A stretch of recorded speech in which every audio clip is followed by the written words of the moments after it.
Salut les amis, c'est Nico Genzi, écoutez, bienvenue sur cette nouvelle petite vidéo du samedi consacrée à l'immobilier. Aujourd'hui on va parler TVA sur marge.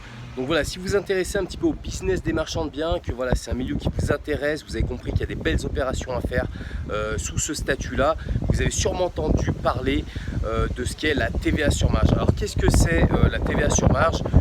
Je ne vais pas rentrer dans le détail du calcul ici, parce que c'est un calcul un petit peu savant, mais vous avez votre marge brute sur une opération, votre prix d'achat, vos frais, votre prix de vente, tac, marge brute avant même les travaux. Vous appliquez un coefficient assez complexe, mais très simple à trouver si on travaille avec un bon comptable en immobilier. Ça vous calcule une TVA sur marge, donc quelque chose que vous allez rendre à l'État immédiatement sur votre opération.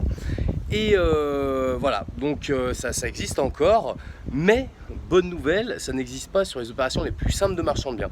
Et pourquoi je fais cette vidéo? Parce que cette semaine j'étais avec un de mes membres, Alex, petite dédicace à toi Alex si tu vois la vidéo du samedi.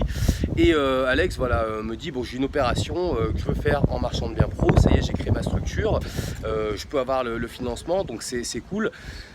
Donc opération simple, j'achète, petite surface, je rénove et je vends au du marché parce que voilà, petite surface, secteur investisseur, très bien, voilà, on en discute, on voit les bons points, les mauvais points, on se dit ça peut jouer, c'est cool.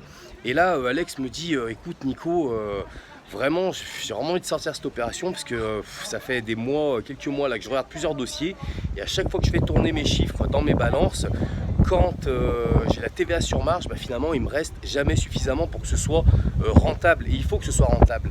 Et là, bonne nouvelle, Alex, t'as mal écouté dans l'information, c'est dommage, mais c'est pas grave, parce que maintenant tu le sais, sur ce type d'opération, achat sur de l'ancien, rénovation, revente, il n'y a plus de TVA sur marge. Voilà, ça fait plus de 10 ans, voire 12 ans que c'est comme ça. Donc toutes les opérations sur de l'immobilier ancien où vous faites des simples travaux de rénovation, il n'y a plus de TVA sur marge, même si vous êtes en professionnel. Donc voilà, c'est-à-dire vous ne récupérerez pas, vous bénéficiez de la TVA à taux réduit à 10%, puisque c'est de la rénovation, vous allez revaloriser un bien en mauvais état. Donc vos artisans peuvent faire une TVA à 10%, vous ne la récupérerez pas sur votre société. En revanche, il n'y a plus de TVA sur marge. Donc voilà, c'est simple à calculer et du coup ça rend ces opérations beaucoup plus facilement rentables. Donc voilà les amis, j'espère que vous avez compris ce qu'était la TVA sur marge qui existe encore. Alors des opérations, ça existe encore en marchand de biens. Je vais vous en donner certaines, ça va être la division parcellaire. Voilà, vous divisez une parcelle d'une maison d'habitation, vous serez en TVA sur marge. Ça existe sur des permis d'aménager où vous créez finalement des lotissements, terrain bâtir que vous divisez en plusieurs parcelles. On est encore sur TVA sur marge. Maintenant, si vous êtes sur une opération simple, j'achète un appartement ou une maison, je rénove, je revends, la marge n'est pas soumise à cette TVA sur marge. Donc voilà, comme d'hab les amis, si vous avez aimé la vidéo, voilà, un petit pouce, vous le savez, ça fait toujours plaisir.